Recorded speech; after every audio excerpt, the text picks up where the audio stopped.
হরে কৃষ্ণ। দণ্ডবোধ প্রণাম সকলকে। আশা করি সকলে গুরু গৌরাঙ্গের কৃপায় কুশলেই আছেন। তৃতীয় স্কন্ধ শ্রীমদ্ ভাগবতমে বলিতেছেন, নরকস্তু ওপি দেহং বৈন পুমাংস্তক্তু মিচ্ছতি নারকং নিবৃতৌ সত্যং দেবমায়া বিমোহিতঃ। দেবমায়া বিমোহিত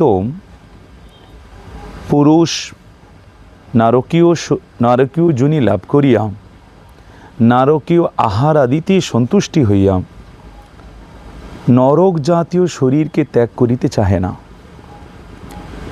জীব তার কর্ম বিপাকে অনেক কঠিন কঠিন ব্যাধি জরা ব্যাধি ভোগ করেন, কিন্তু তথাপিও তাহার মধ্যে চৈতন্য হলো না যে এই দেহ আমাদেরকে একদিন ছেড়ে দিতেই হবে।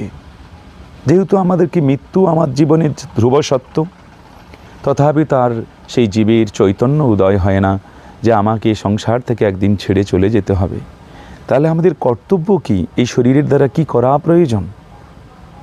তাই ভক্তিবিনোদ ঠাকুর কীর্তন করেছেন, জীবন অনিত্য জানহ সার তাহে নানাবিধ বিপদ ভার, নামাশ্রয় করি যতনে তুমি থাকো হো আপন কাজে।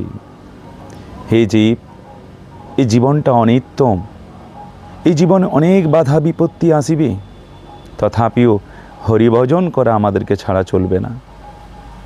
নাম বিনা কিছু নাহি কো আর 14 ভুবন মাঝে।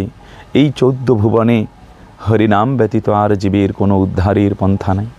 তাই প্রত্যেকে হরিনাম জপ করুন, শুদ্ধ আহার বিহার করুন ও শুদ্ধ সাত্ত্বিক কর্ম করুন ও ভগবানের অফুরন্ত কৃপা লাভ করুন। হরে কৃষ্ণ।